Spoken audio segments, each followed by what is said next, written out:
In 2011, at the age of 16, Arfa Karim, while studying at Lahore, fell ill and passed away on January 14, 2012, leaving strong memories behind. 2011 میں عرفہ کریم 16 سال کی عمر میں لاہور میں تعلیم حاصل کرتے ہوئے بیمار پڑ گئی اور 14 جنوری 2012 کو گہری یادیں پیچھے چھوڑ کر اس دنیا سے رحلت فرما گئی.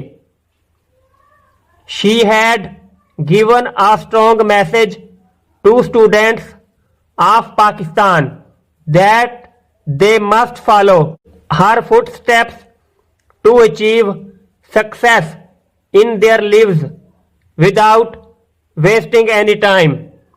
اس نے پاکستان کے طلباء کو ایک مؤثر پیغام دیا کہ وہ کوئی بھی وقت ضائع کیے بغیر اپنی زندگیوں میں کامیابی حاصل کرنے کے لیے اس کے نقش قدم کی ضرور پیروی کریں.